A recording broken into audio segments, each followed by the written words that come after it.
All right, guys, today we're going to be working on a basic ground and pound technique from side control.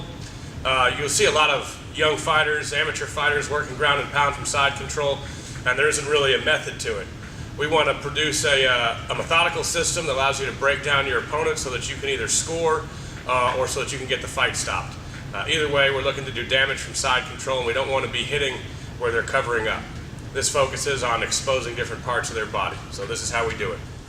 Starting here in a traditional side control position, the first thing that I want to do is I want to maintain position. I don't want to lose this position. I've worked hard to get this guy on his back in most cases, and I don't want to give up that position. So as soon as we land in side control, the first thing to do is get a nice, tight, controlled position.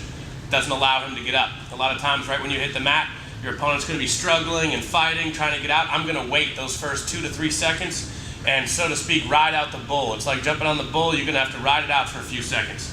So I always tell our guys when we're here, hold the position and breathe. Wait about 3 or 4 seconds. Let your opponent begin to exhaust himself, and then let's go to work. So as soon as we're here, first thing I'm going to open up with is knees to the body. Nothing sticks with an opponent like body shots, and we want to start wearing him down early. From this position, the first thing I'm going to do, start throwing these knees. And I want to make sure these knees are landing on the bottom of his ribs. I'm looking for the floating ribs. A lot of guys end up throwing knees and they land down here by the hips. It doesn't do any damage, or at least not enough damage for your opponent to have to worry about it. I want to make this miserable, and I want to affect his ability to breathe and his ability to fight. So when I'm here, I start throwing knees to the body in this position right here.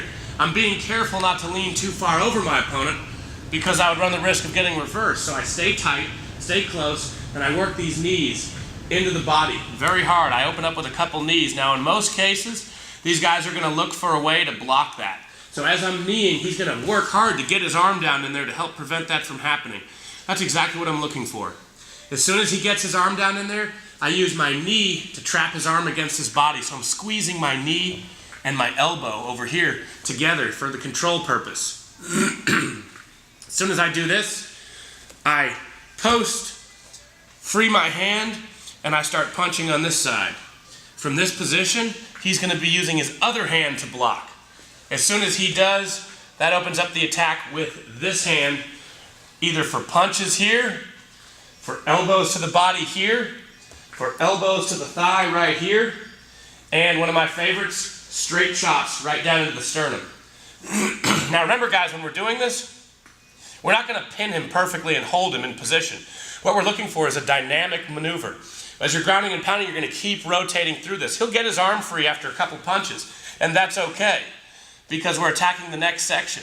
And when he gets his arm free, that's great. I'm coming back here, and when it comes back inside, I'm coming back here. When that comes back over, I'm landing here, here, or here. So this is a dynamic moving position. You're not looking to pin your opponent perfectly. You also have one more option from here. After you trap this arm with your knee, nice and tight, when I start throwing punches here, if he brings this hand over to block or for control, I pull my hand back, and I'm looking for the wrap. Over his elbow, under his head, nice and deep. As soon as I get here, I sprawl chest to chest, and I turn and face into my opponent. I want my hips facing this way. When I do, I grab a gable grip, I push down with my hips, and I pull up with my chest and shoulders for the tap. Here we are starting in traditional side control. First thing I like to open up with is knees to the body. That gets his arm down so that I can trap it. We start right here. I bring these knees to the body.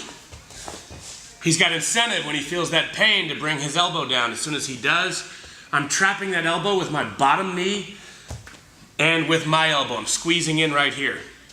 A lot of times I'll cup the shoulder to help keep him in place. Immediately I transition into punches to the head. When he brings this arm over, that frees up this hand. I'm here, punches to the head, elbows to the body, elbows to the thigh, and punches to the sternum. These are really easy to use right here. Very effective. These as well. Very useful. Don't always go head hunting. Don't just think about punches to the head. Look at this, and particularly look at these punches to the sternum. They will take the gas right out of a fighter. Also from this position, when we have this arm trapped and he brings his second arm over to defend from these punches, the next option I have is the wrap. Shoot the hand over the arm, underneath the head, trapping in my armpit, sprawl flat, turn my hips into him, Use my gable grip right here, or here, however you like to grab. And again, I'm lifting his shoulders up off the ground, not putting pressure down into them. I want to keep my weight in my hips, and I want to raise up for the tap.